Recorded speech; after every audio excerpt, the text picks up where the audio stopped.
Angelina so, রূপচর্চায় আভিজাত্য।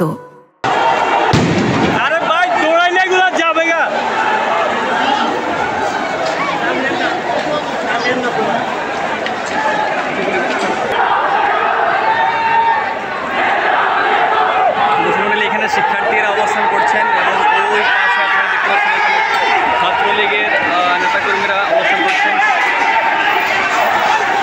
এবং উভয় পক্ষের মধ্যেই কিন্তু সংঘর্ষ চলমান রয়েছে।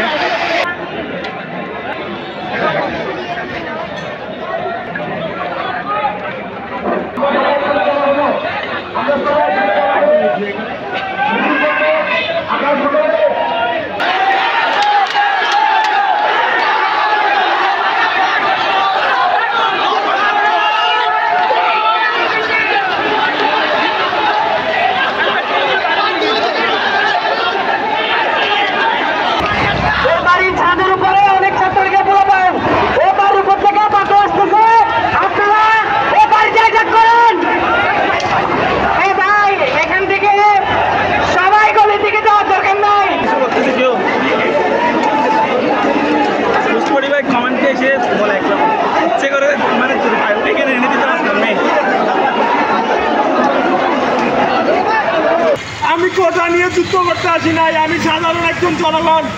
আমি আমার চাকরিতে যাচ্ছিলাম, আমার কেন এসব সহ্য করতে হচ্ছে? আমি তো আন্দোলনে নামি নাই, আমার কেন রক্তাক্ত হতে হলো? এটার জন্য মারা গেছে আমার বাপ মারা, এটার জন্য আমাদের মুক্তিযুদ্ধ হয়েছিল। পুলিশ যারা দেখো তোমরা, তোমাদের কাছে অস্ত্র, তোমাদের কাছে লাঠি, এটা তোমাদের সাহস, তোমাদের সাহস। এটা